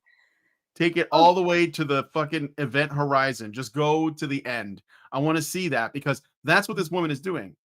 These guys are mhm. like, dude, I really, you know what? We're gonna need some men. We're gonna need some votes from men. What do we do? Even if it's the most cold, like absolutely, like I don't give a shit about these people. I just want their votes attitude. I'm just gonna try and sell it. This woman's like, no, you can't do that because you're erasing women, and that's what you get. That's what you get. This woman is exactly what you deserve, and I hope we see more of this. That's what I want. Yeah. Well, at I'm least it's serious. clarity, isn't it? Like, Yeah, it's because like let's absolute just like clarity. at least she's honest. You know, Yep. like at least she's honest. Like I don't think men have problems. I don't care about their problems. You shouldn't care about their problems either. In fact, we should just make this about women all the time. And Mhm. then like and it's like, yeah, that's the framework you've created. So now live within it, see it to its end conclusion, and maybe when you come out the other side, if you come out the other side alive, you'll be like, "Huh, probably shouldn't do that again. Maybe we should start treating men like human beings. Maybe we should see this as for what it is. Mm. Maybe women can also be a problem. Maybe they created this problem. Maybe this is how we got in this mess." Yeah, Mm. maybe all of that. So, Yeah, good luck because unfortunately, I'm not kidding about the soft lobotomy. This is the horror that I was, like, thinking about last night in the middle of the night, like 3 in the morning. These women don't have the mental capacity to understand this situation at all. Like, they have I know it's not they haven't physically done it, but they have cut off their own perception of the parts of the brain that are capable of understanding what we're talking about. mhm. It's like I'm actually curious. I'm actually wondering if this narrative, this feminist narrative, has managed to cut off so many parts of women from so many parts of their brains that they no longer understand language in an abstract sense. That language has simply become a way to get people to do things, like just buttons to push. Like it's actually pretty terrifying. And I Yeah. I talk to these people. I don't know how to jar them out of it. How do you jar somebody out of the decision to lobotomize themselves after they've done so? You Yeah. can't. It's like so, I mean, good luck with this woman. I don't think that she's at this point capable of the cognitive function necessary to understand anything that we're saying. Please stop lobotomizing yourselves, ladies. Please. We got some shit we need to fix. What else can you say? And I say that to them, and they're like, "Oh, you're such a pick me misogynist." Yeah. You realize that's the lobotomy talking.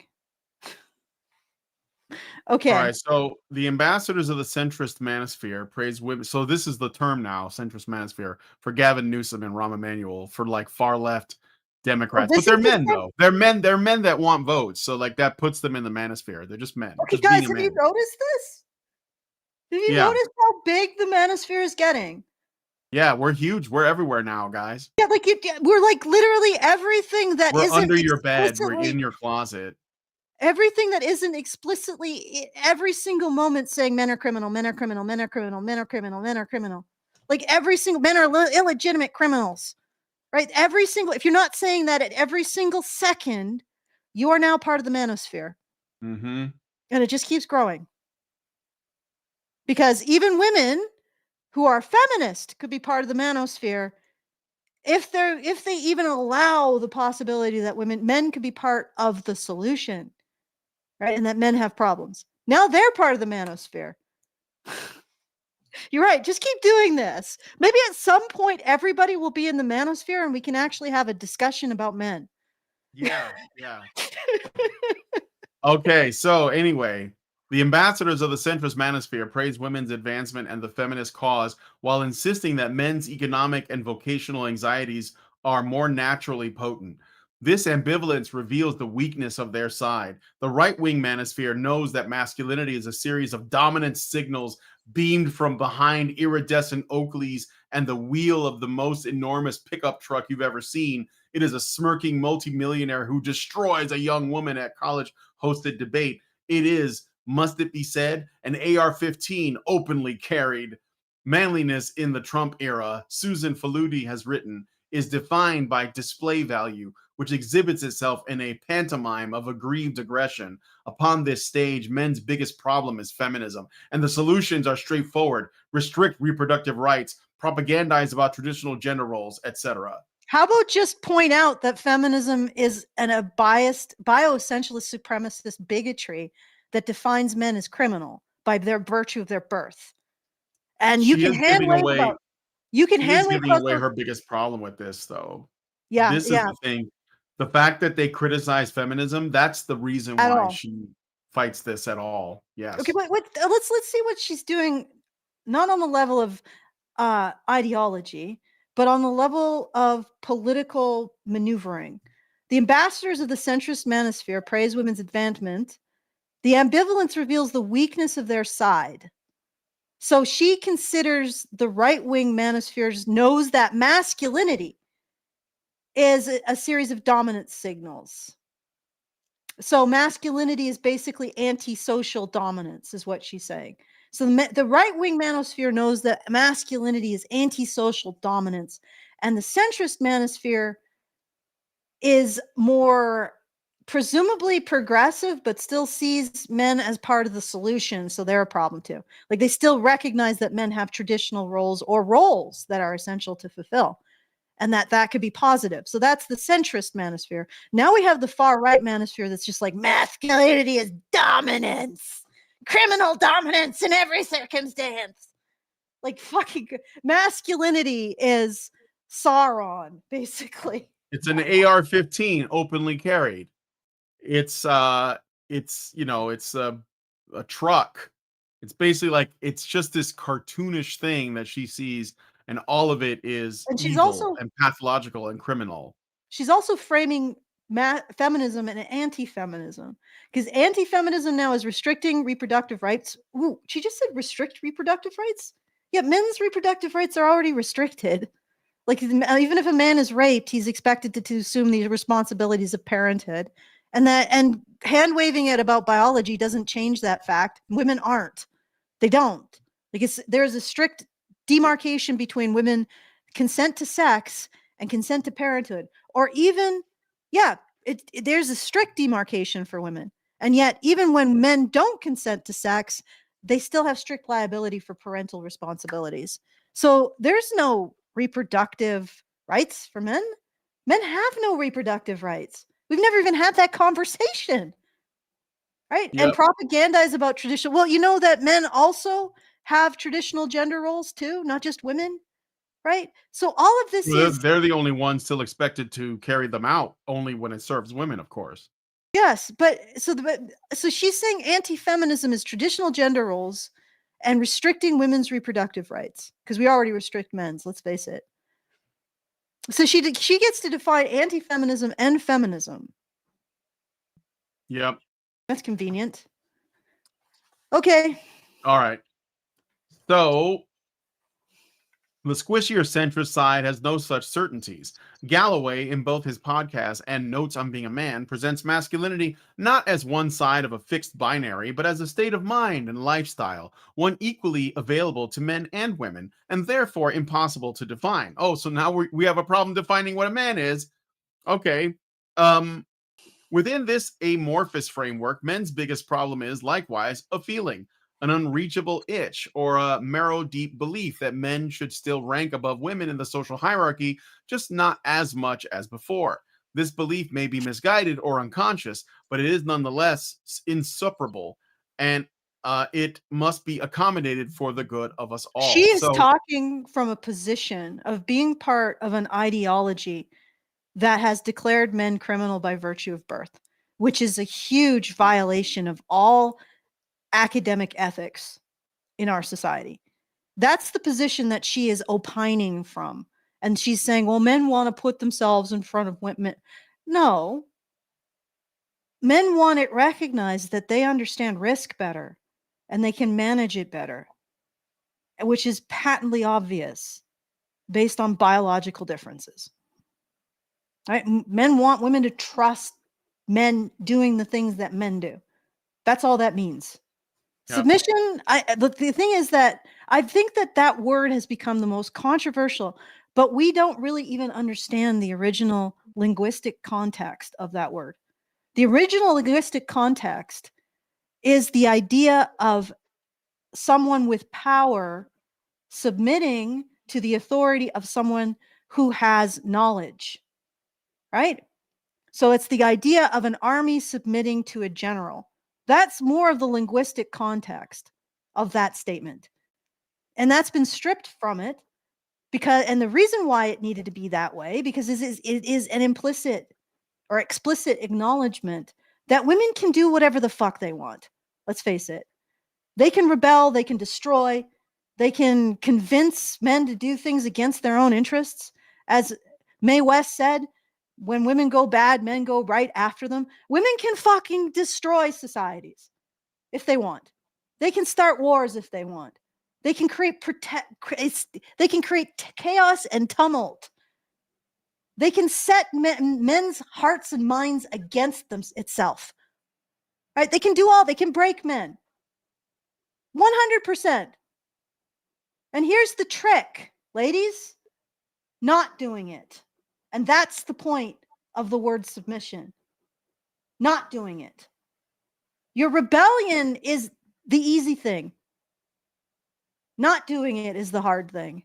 And that's why that word was chosen. And it's lost that original meaning. So we think it's just an act of dominance without having an incredible intelligence in it. And the reason why it was chosen is because it is a recognition of the power of women to do all kinds of destruction. If they don't submit to somebody who has greater knowledge of risk and systems. And that isn't like, it isn't about like this gormless, oh, he just dominates over me.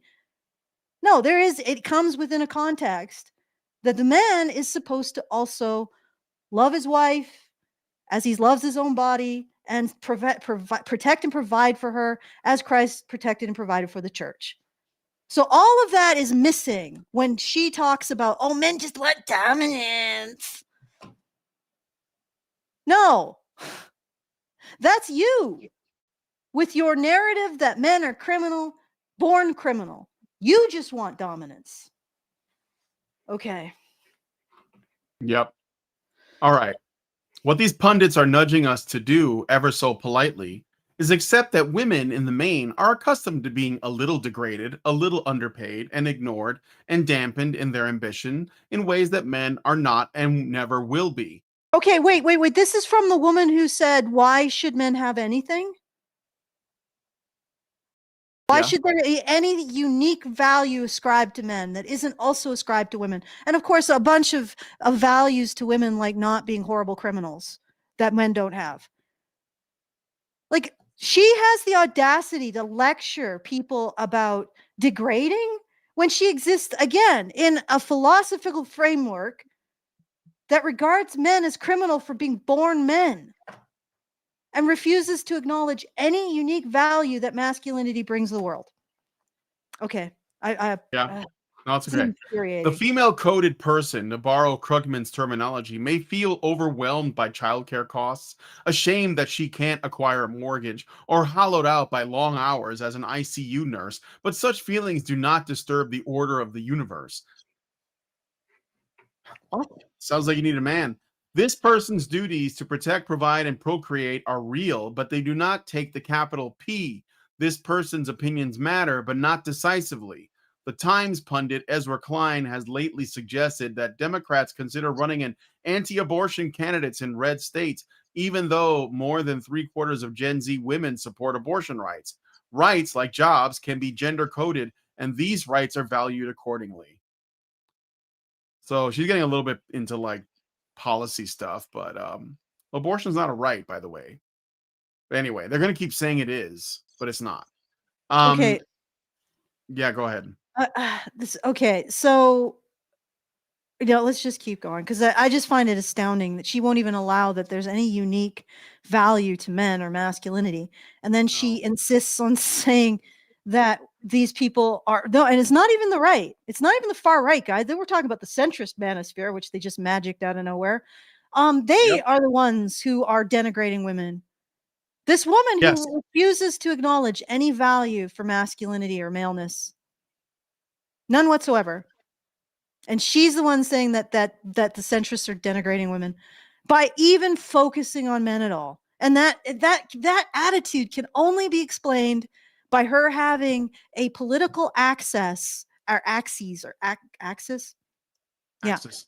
axis. Okay, where one side is recognition of men's value and that they're part of the solution, or that men have value, period. The middle is recognizing that men are a problem, but they could be part of the solution. And her side is men are only a problem and can never be part of the solution and have nothing unique to add. Men are completely illegitimate. Men are born criminal, thus completely illegitimate. That explains this entire article, that framework. Okay, Yeah. going. And that You in need projection. you need dad, Galloway, who has 2 sons, said on a recent podcast. Oh my god, the humanity. A father? The nuclear family he imagines seems to be one in which the mom is the default parent, while the necessary dad is the authority figure to whom mom can appeal as the occasion demands. Wow, that's you extracted a lot from 3 words. There are certain moments when my partner needs me to weigh in, Galloway explained. I don't know if it's the depth of my voice, my physical size. Boys, he went on, begin turning boys, he went on, begin tuning Tuning out out. their mom over time. Her by the way, these quotation marks are a mess. Like it's all wrong. But anyway, look at it. No, look, because the word boys should be in quotes, but it's not. It's outside the quotes. So that Yeah, screws up no, the no, whole no, sentence. it is. No, I Yeah, understand. okay. The grammar is questionable. Let's keep Yeah. going. One might wonder how boys lose these frequencies in the first place. One might long for a deep voice to explain it. I think that's So, yeah, sarcasm. Yeah. but this is like there's some truth here because there's like a notoriously viral video of a little Asian boy. I think he's Asian or Latino or something, and he's throwing a tantrum because his mom is telling him to go to bed and he doesn't want to go to bed. And then the father comes in the room and tells him to go to bed once, and he goes to bed right away. Now, I don't know what you could, what the reasoning for that might be, but there's definitely something to it. Like a Hmm. father does bring something to the family that is unique, that the One mother can't might really wonder. substitute, but you One might can't say wonder. that. One might wonder how boys lose these frequencies in the first place. They lose them because they want to find out who they are and what their worth is. But you Yeah. can't acknowledge the legitimacy of anything beneficial about men or boys. Like, and this is the thing. If a woman can't acknowledge that, does she deserve the benefits of it? Yeah. You gotta really ask yourself that. Okay. Okay. In A Boys of Men, Reeves, a Oh, fellow at the Brookings Institution, draws on the work of the late British sociologist Jeff Dench, who posited that the fundamental weakness of feminist analysis is its failure to see that men may need the status of the main provider role to give them a sufficient reason to become fully involved and stay involved in the longer term draggy business of family life. Okay. No. And this is Jeff Dench is giving feminism too much credit. Okay? He's framing men as a problem if they don't have this identity. When feminism itself is a massive problem. It is a massive breach of ethics. Okay? You don't declare half the human race to be born criminal. That's eugenicist talk. It is a massive ethical breach. And that is the biggest problem of feminism. So it has nothing to do with how feminism goes up against traditional gender roles.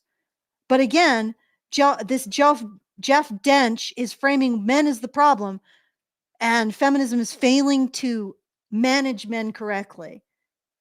No, feminism is a blight upon the human psyche in and of itself. This problem isn't that it isn't managing men correctly. Okay, keep going. Right.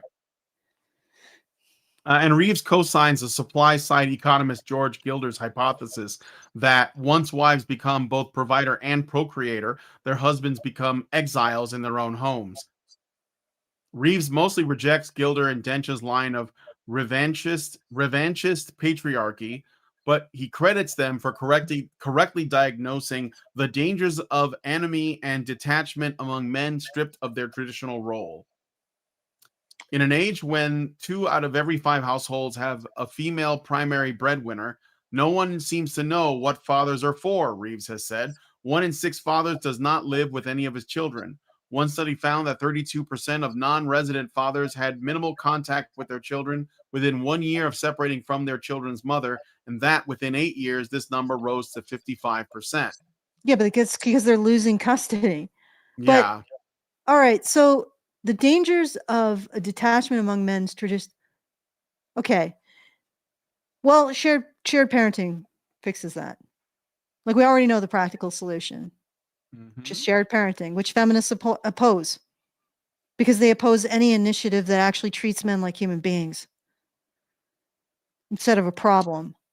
Okay, let's next paragraph. Xerinx gave us a super chat for $5 and says, "We all know men aren't worth anything, guys. We're fundamentally worth the few seconds it takes for us to help create another human." No, Sarcasm. you're worth a lot. Oh, okay, good. That's good. It's sarcasm, Allison. Come on. Okay. All right. Reeves frets that fatherless homes will beget more lost boys, more 20-something men living in their childhood bedrooms, and more fractured families. If we do not update our obsolete model of the breadwinner father, he warns, we will continue to see more and more men being left out of family life. As for what authority has decreed that these absent fathers should be left out of their own families, Reeves never says the culprit's identity is shrouded in passive voice, nor does Reeves explain how women's attainment of economic independence would cause their husbands to be stripped of anything, much less the many non-economic aspects of being a spouse or parent. No, divorce law does that. Shared parenting. The end. Yeah. Like this, there's a solution. We don't need to philosophize. We don't need to conjecture. We don't need to cast the villain in passive voice. We just need to universally apply shared parenting. And stop listening to feminists and their bosom buddies, the divorce lawyers. Okay, next paragraph. The notion that fathers wander away from their families owing to some gnawing sense of existential dislocation, some humiliating certainty of their own uselessness or usurpation is especially pungent when one takes into account the enormous gender gap in housework and child rearing in heterosexual marriages. So that's why? Okay, never mind. According to the Gender Equity Policy Institute, a totally not biased source, guys, mothers who work full-time do almost twice as much household labor as fathers. Research by the Nobel-winning economist Claudia Golden has suggested that married men's disinclination towards housework and other draggy business of family life may be holding back birth rates, which should pique the interest of Republican pronatalists such as J.D. Vance. All right. I'm going into this, Brian, because this is a bunch of fucking bullshit. All right. First of all, again, this guy made men out to be the problem. The real problem is that women don't want to marry and have children with men who are not providers. And the other real problem is that an equitable distribution of household chores is actually associated with a higher divorce risk. So women will say they want that, but apparently they only want to just feel resentment over that, because if they get it, they divorce the man. All right. So these solutions are no solutions whatsoever. The one solution is shared parenting, period. That's what we should be promoting. Or don't get divorced. Or don't get divorced. But that shared parenting actually reduces the rate of divorce. So might actually over time considerably reduce the rate of divorce. And also that would ensure that men don't lose contact with their children over time. But so this is all bullshit. Even the start of this, because Reeves is just some random dude she found. Doesn't mean that he has anything, like what he's saying is empirically sound, which it isn't. Again, how are men being disaffected from their families when they aren't able to start them because women want a provider and men aren't earning enough to be in that role at this time? Right? That there's nothing to do. This is all driven by women's choices, which Reeve himself is refusing to acknowledge to the full extent, even though this woman is reading it into what he's saying anyway, because he's the soft, misogynist manosphere center, which is just soft misogyny, according to her, or something. Yep. All right. So, but all of this is wrong. Men aren't getting into relationships because they don't have enough funds to be regarded as providers by the women who want to marry, who would marry them otherwise, period. They're getting divorced because they lose their status as provider. They don't have equitable custody arrangements in law, so they lose access to their children. Okay. Household equitable division of household tasks, unfortunately, is associated with divorce. The only way to change that is to, I guess, get women not to regard men as doing household tasks as being not alpha and not sufficiently strong for them, right? So it seems like women want men more to refuse to do household tasks than they want them to actually do them. Okay, so none of this is correct. Starting with Reeves blaming men for feeling exiled from their families. What families? And who is doing the exiling? Is it really the man just wandering off is like, oh, I don't want to make enough money, so I'm just going to wander off into the weeds? Or is it the woman initiating divorce? Again, everybody here is just dancing like a bunch of imps around the actual thing that's happening. They're just spending all of their time dancing around it because they don't have the fucking balls to blame women. Or even just be like, yeah, men, women can be also to blame. We can't do that. And it's because of the gigantic oversized influence of this ethically bankrupt feminist narrative that men are born criminal. And everybody has to dance around that. Everyone has to tithe mentally to that. And women in particular, because they have to lose certain cognitive functions so they can continue to be a puppet of it. All right, let's keep going. So I only got about 15 minutes before I have to go pick Lindsay up, and just let you know. Okay, so we're almost. Yeah. Like, do you want me to just finish this article then? Yeah, we can finish this article. I think we'll. Okay, let's give you like a quick update on South Korea. Everything is screwed. We could go through the South Korea thing on Friday. I mean, I don't know if you have something else in mind, but we have. And the Twitter thing will only take a moment. Like, we just need to point out the finding, right? So let's try to get as far as we can into this, because all right, had more meat than I thought it would. Yeah. The deeper one sinks into our nation's alleged man-boy problem and its potential solution, she said dismissively. The more the women reader may begin to feel something stronger than resentment or intellectual disdain, she may begin to feel a chauvinistic gratitude in her sex.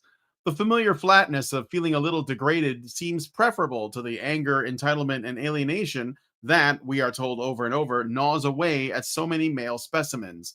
what a gift is really to have no choice in the matter, to have to move out of your parents' home, to show up for your shift, to change the diaper, not because of any of it is gender affirming, but because life is full of tasks that need doing and you are the person who What does the them. At fuck? least then you know who you are. What the fuck does this even mean? The deeper She one resents thinks that men have problems, like that people even pointed out. that the more the woman reader may begin, fuck off. You don't speak for me. Lobotomy sister. She may begin to feel a chauvinistic gratitude in her sex. It's because Yeah. life is full of tasks that need doing, and you're the person who does them. So, what is it to have to move out of your parents' house? I don't think your parents are forcing you out. I think you have the means to move out of your parents' house, and probably because your boyfriend is paying your bills, or a good portion of you, to show up for your shift so you have a job. Isn't that empowerment? Men don't have a job. They're just homeless or stuck in their parents' basement. To change the diaper so you have access to your children. Not because any of it is gender affirming, because life is full of tasks that need doing. So, because you have the responsibilities associated with what we consider success and privilege, you are the victim. But you're not just the victim. You're the victim of being encouraged not to feel like the victim. This paragraph is a lobotomy talking. Yep. Let's keep going. I All think right. we're at 4 left, so let's blaze through it. Right. Um Reading Galloway, one gets the sense that men last knew who they were about 75 years ago, much as the Trump administration does when it vows to revive the coal industry or when it shares fascist light iconography, yawn, that would be at home in a Paul Verhoeven film. I mean, the one that, never mind. Galloway appeals to the reader's nostalgia for mid century peak male. It was young men, he reminds us, who stormed the beaches at Normandy and who won the Battle of the Bulge. When Germans or Russians are streaming over the border or firing from the beach, big dick energy isn't just a nice idea, it's fucking mandatory. It Of course, wasn't. the German soldiers were young men too, and it isn't clear which border Galloway thinks the Russians were crossing or if he realizes which side they were fighting for. So she's just being a bit pedantic, I think. Yeah, she's being pedantic. I don't think she's really recognizing. Because Yeah. again, you have to remember, this is lobotomy talk. I don't. First of all, that wasn't big dick energy. Like, you actually read the stories of soldiers Yeah. and what that stuff was like. Yeah, it's not glorious just because, people who'd never seen action made movies about it. Yeah, Um, it is a horrifying thing, and it is a result of men's willingness to put themselves in harm's way to protect others. So men literally endure hell on earth because they have that instinct to do so to protect others. It has nothing to do with big dick energy, you fucking moron. mhm. Sorry, that just really is Oh, it's fucking. okay. No, it's okay. It's being dismissive. It's purposeful. Galloway also singles out two monumental building projects of the Great Depression as bygone proof of men's capacity for collective effort, incredible bravery, risk taking, aggression, and sacrifice. Wait, One wait, was the construction of the Hoover Dam. Oh, sorry. Go ahead. wait. Okay, no, just continue. Finish. Well, I know we're gonna learn that women had it worse. That's what this whole thing is about. One was the construction of the Hoover Dam, during which Galloway points out scores of laborers died of heat exhaustion or carbon monoxide poisoning. The other was the Empire State Building. Construction began in 1930 and ended a year later under budget and ahead of schedule, Galloway notes approvingly. He does not add that the skyscraper went up so fast and so cheaply, in part because New York City was filled with men who would work for next to nothing under grueling, even lethal conditions, because the implosion of global capital had buried wages and organized labor beneath it. Perhaps these dire conditions only burnish the men's heroism. Well, So so men are the we gotta, problem too. yeah, we gotta make this about, because the thing is, like, you can say men were paid next to nothing, but they still were willing to do it. Yes.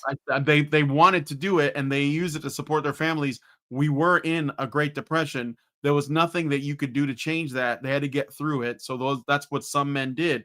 And you're just going to poo-poo that because you don't want to acknowledge that men were doing something. They were Well, no, trying because to be productive and helpful. Instead, you're like, well, that's because of the capitalism, yeah, men. That's what she's saying. conditions. Like, it's not It's because men. We of can't talk men. about No, that. Let's talk about something else. no, it's because men did this to men. Men did this Yes. to themselves, so that we can't have any kind of gratitude for the enduring sacrifice of men because men did it to themselves. And I agree. Like Galloway saying that this is big dick energy is absolute bullshit. But anyway, this is men's willingness to endure hardship for their families in order to support and protect and provide them for them. Right? That is an incredible testament to what men are. And that cannot be taken away from them at all. I mean, conservatives, no offense, will try to take this away from men by saying, oh, society is producing weak men, or no. Society could not possibly at all prepare young men for World War I or World War II. Society had nothing to do with the fact that men stood up to the circumstances and fought on both sides. Both sides being used to solve a political crisis, a political problem that people felt they were incapable of doing peacefully. So men lost their lives to solve a political problem, just like they lose their lives to solve a problem of building a dam or building a skyscraper. Right? These political problems are not created by men. They're created by societies in conflict, resource systems in conflict. They're much bigger than men. They're even bigger than the politicians, the male politicians who are trying to deal with the problem. Our economies are bigger than all of that, right? So this is a manifestation of men's willingness to step into the breach and endure hardship and sacrifice themselves for the sake of others. It's an emergent property, and we can abuse it by using them to solve political problems, which women are equally responsible for, or we can honor it and try to create a society where we need to rely on it as little as possible and recognize that it isn't society that makes men like this. It's men who make men like this. It is an inheritance of their very biological nature. So conservatives are wrong. This isn't big dick. I don't know if conservatives would say this. I don't know Not if all conservative. This was like he's another liberal. That's I but mean, I'm just from saying. from my I impression of the I know conservatives that who there say that yes, sure. the weak times create strong men, etc. They're wrong when they say it's societies that makes men. It's men who make societies, and we need to honor that. And none of this is honoring that. And what's really interesting to me is what she says in the last two paragraphs. So let's go ahead and read that. All right. She fundamentally misunderstands everything. Yeah, by coincidence, Notes on Being a Man is being published in the same month as Glenn Kurtz's Men at Work, the Empire State Building, and the Untold Story of the Craftsman Who Built It, which adds biographical details and dimensions to Lewis Hines' heroic photographs of the skyscraper's construction process. Most of the names of these laborers are not known, at least in part because they were seen not as men, but as hands, Kurtz writes, as something less than complete people, or at best, as embodiments of generalities and abstract ideals, such as those espoused in Galloway's book. For all we know, these men too felt that the system was fundamentally broken and rigged against them, but they are long dead and largely anonymous, and so they can be whoever we want them to be. Yeah, maybe they did see that, but they still went to work to protect and provide for their families because that's in men's nature, to take risks and make sacrifices to benefit others, even at the cost of their own lives. And we have relied on that to get to the point where we are at. I don't know why she thinks this paragraph contradicts recognition of that essential nature of men. Yeah, it Let's is let's weird. let's read the last All right. one. Kurtz unearths what he can of their lives, and he finds plenty of evidence of what today we might call men in crisis: deaths of despair, dislocation, and broken families' dependency. A carpenter named Finn Egeland, who was 30 years old, either jumped or fell from the Empire State Building as construction was wrapping up. His death was ruled a suicide. Another carpenter, Matthew McKean, had abandoned his wife and 2 children back in their home country of Scotland. And a stone setter in his 20s named James Kerr was still living with his mother. So she's basically just saying, I'm going to take away your heroic narrative about these men from the past. You men are nothing because you're vulnerable and you have things that harm you and you still go to work despite it. This is gross. You see what she's doing here, right? Yeah. She thinks this takes away men's heroism. Of course, there's that little one where the man supposedly abandoned his wife and child. Abandoned or went to get work for them. And well, there's it's a lot of weird assumptions to make, considering you just said that nobody knows these guys' names. Yeah. So like we either don't know them or they're awful. Yeah. or they're pathetic, right? Yeah. They're not part of masculinity because they endured lives of quiet desperation to make someone else provided and protected for. What the fuck does she think that she's...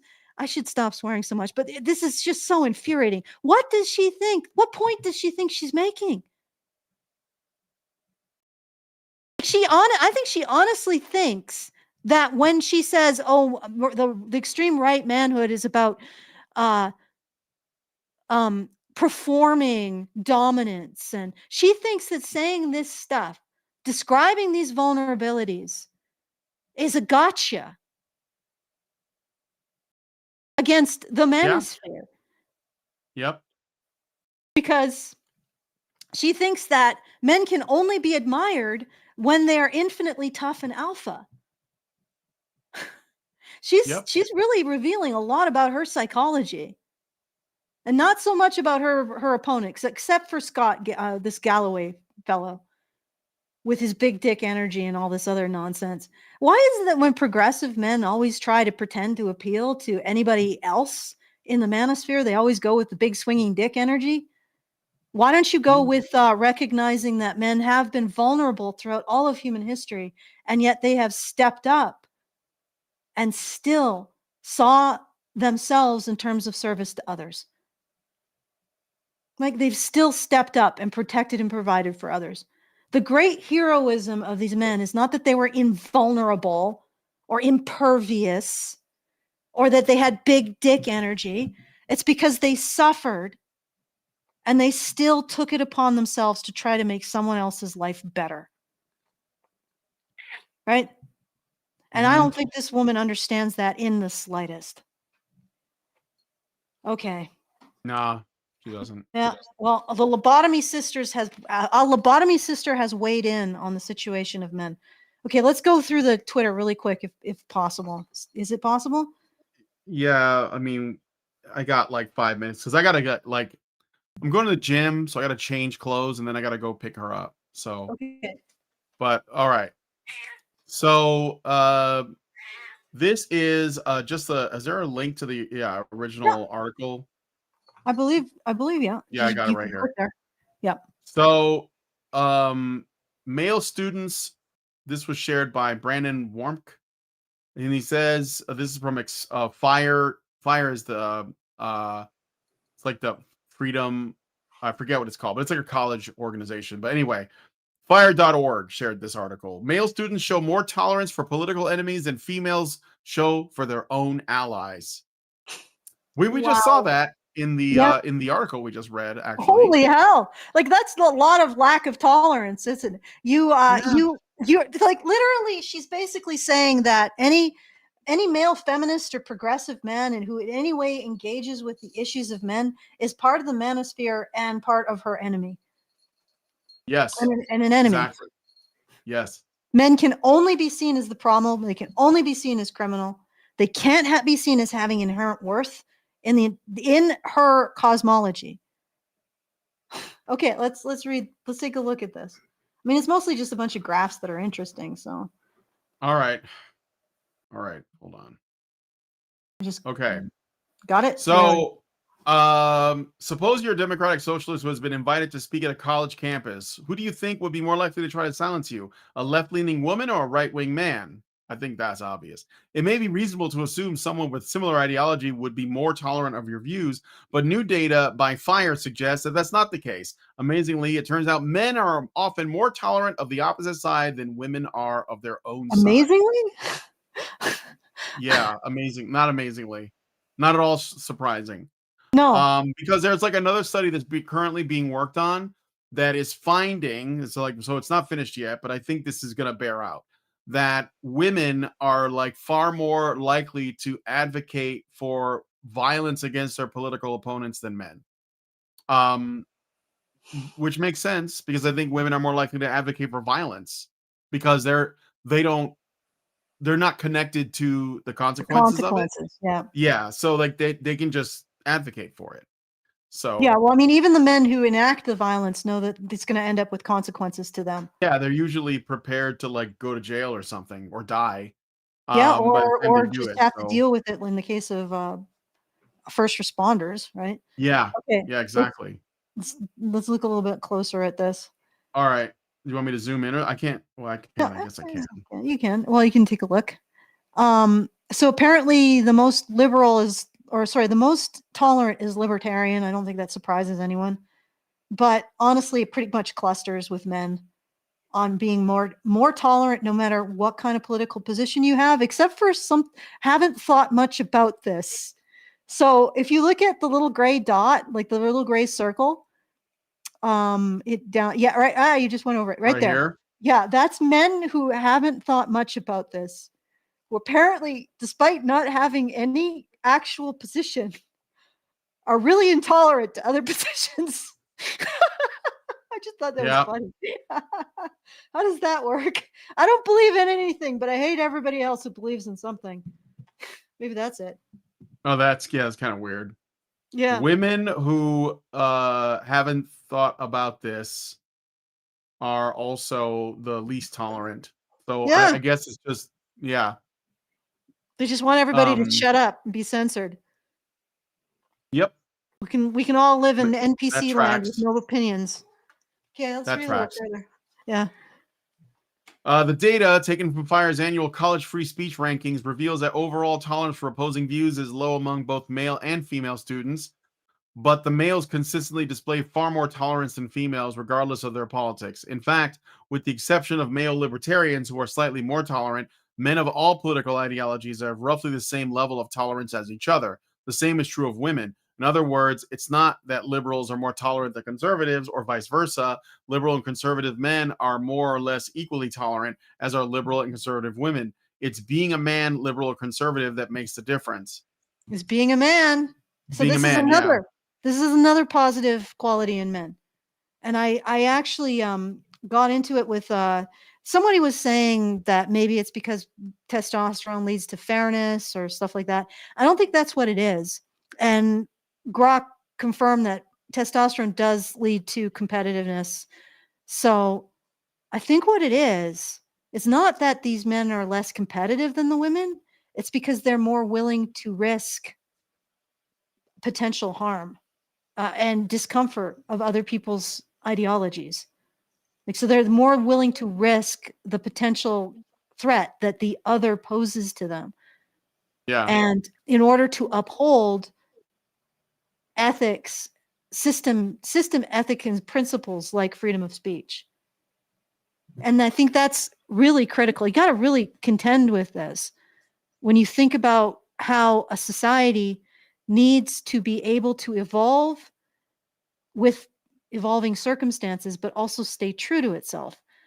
And you need to be able to have a dialogue between what I would say is a liberal principle or liberal virtue, which is the sacrifice of self-doubt, like being able to doubt yourself so that you can evolve in the face of new circumstances. And then you also need the conservative virtue, which is the ability to sacrifice yourself for something other than yourself, for duty and lineage and society. Right. So these are the two principles that a society needs to have in balance. There are more, but these are essentially two that need to have in balance to be able to go forward, to evolve but stay true to itself at the same time. And in order to have those two principles in balance, you have to have the discussions between people who don't start to regard the other half as being a danger or wanting to silence them, to regard the other half in terms of tribalism, to be able to accept somebody believing something different than you, but not seeing them as the enemy because of that. And all advanced societies manage this balance for at least a certain amount of time. And you can see why it might be essential for a society to keep the conversation between men. Because men will put the dialogue ahead of their own individual interests or tribalistic interests. I think they understand honor better than women do. And they understand a collective purpose, even in the face of somebody who disagrees with them politically. And I think that's what we're seeing here. And this is a benefit to masculinity. Mm-hmm. One of the things that this woman refuses to acknowledge while demonstrating exactly the problem that excessively feminized institutions demonstrate, which is sensorialness, like blue nosing, witch hunts, relational bullying. And so I just thought that this was interesting. It was a nice counterpoint to what we read. I know that you got to get going. Do you want to put anything in there, Brian? No, I think that's good. Yep. I mean, I'm not surprised by this at all. No, it's not surprising. No. Because as women's participation, for example, in academia has grown, so is their censorship. Right now, I don't know if there's a way to balance it out and make it so that women can participate without changing the climate so much that it ends up destroying the institutions that they participate. You can't have progress without debate and disagreement. And if women regard debate and disagreement as a reason to throw people out of the organization and shut them down, then how do you manage to maintain the necessary debate and agreement in a feminized institution? You can't. And I don't know if we got rid of all this feminist narratives that give women the impression they don't have to listen to men, they don't have to understand men, the virtues that men represent, they don't even have to recognize that masculinity adds anything of note or worth to the world. I wonder if we got rid of that, if we could improve this. But well, we'll see. We'll see if what we talk about ever gets a mainstream acceptance, and we start questioning this massive ethical breach that feminism represents. All right, so I shouldn't keep talking. feedthebadger.com/justthetip if you want to send a comment about anything that we've discussed throughout this show.